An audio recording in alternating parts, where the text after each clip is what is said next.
परमात्मा अपने महिमा का ज्ञान आप ही बताने के लिए सतलोक से चलकर आता है, अपने मुक्ति धाम से गति करके आता है,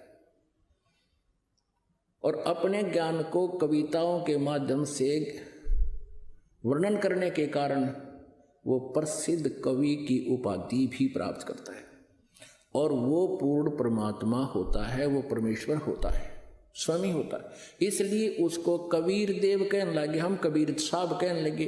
वेदों में उसको कवि कहा है, तो वो कवि कहो, हम उसको कबीर साहब कहते हैं।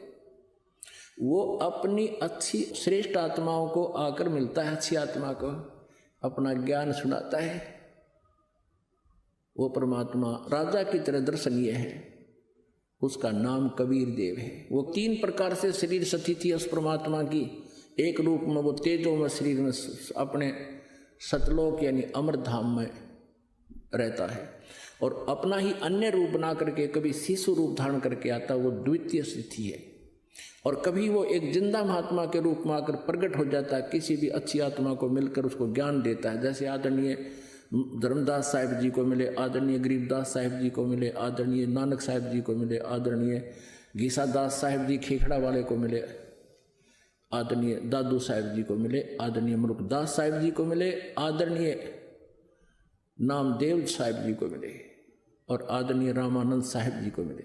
यानी इन सबको परमात्मा उन श्रेष्ठ आत्माओं को, अच्छी आत्माओं को, और आदरणीय हजरत मोहम्मद जी को मिले थे। लेकिन हजरत मोहम्मद जी ने परमात्मा के ज्ञान पर विश्वास नहीं किया था। अन्य सभी महापुरुषों ने उस परमात्मा के ज्ञान को स्वीकारा था। तो यहाँ वही स्पष्ट करते हैं कि वो अपने ज्ञान को स्वयं बताने के लिए वहाँ से गति करके आते हैं, वो कबीर देव, और वो ऊपर तीसरे मुक्ति धाम में रहते हैं, वो श्रेष्ठ आत्मा को वो ज्ञान सुनाते हैं। तो आदरणीय धर्मदास साहेब नामक उस पुण्य आत्मा को, श्रेष्ठ आत्मा को, उस परमेश्वर कबीर देव जी ने 600 वर्ष पहले ये ज्ञान आप सुनाया था, जो आज